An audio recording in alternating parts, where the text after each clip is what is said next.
ZP ఎన్నికలను విభజించిన జిల్లాల ప్రాతిపదికన నిర్వహించే యోచనలో ప్రభుత్వం ఉంది. ఇందుకు అనుగుణంగా కసరత్తు జరుగుతోంది.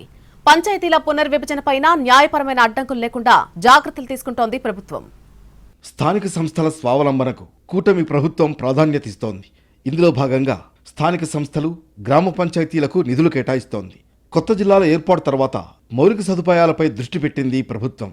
ప్రధానంగా కొత్త జిల్లా పరిషత్తులు ఏర్పాటైన తర్వాత మాత్రమే ఎన్నికలు నిర్వహిస్తామని డిప్యూటీ సీఎం పవన్ కళ్యాణ్ స్పష్టం చేశారు. కొత్త జిల్లాల ప్రాతిపదికన జెడ్పీ ఎన్నికలు జరపనుంది ప్రభుత్వం. స్థానిక సంస్థల ఎన్నికలకు ముందే జిల్లా పరిషత్ పునర్విభజనపై దృష్టి పెట్టింది. కొత్తగా ఏర్పడిన 2 జిల్లాలతో కలిపి 28 జిల్లాల ప్రాతిపదికన జిల్లా పరిషత్ విభజన జరగనుంది. మరోవైపు పంచాయతీ ఎన్నికలపై కూడా ప్రభుత్వం దృష్టి పెట్టింది. వచ్చే నెల 2తో పంచాయతీల పదవీకాలం పూర్తి కానుంది. ప్రత్యేక అధికారుల పాలన దిశగా ప్రభుత్వం ముందుకు వెళుతోంది. జనాభా ప్రాతిపదికన పంచాయతీల పునర్విభజన జరగనుంది. ఇప్పటికే పంచాయతీలకు నిధుల విషయంపై డిప్యూటీ సీఎం పవన్ ప్రత్యేక దృష్టి పెట్టారు. పంచాయతీల బలోపేతమే లక్ష్యంగా పనిచేస్తామన్నారు. గ్రామీణ రహదారులపైన ప్రభుత్వం ఫోకస్ చేస్తోంది.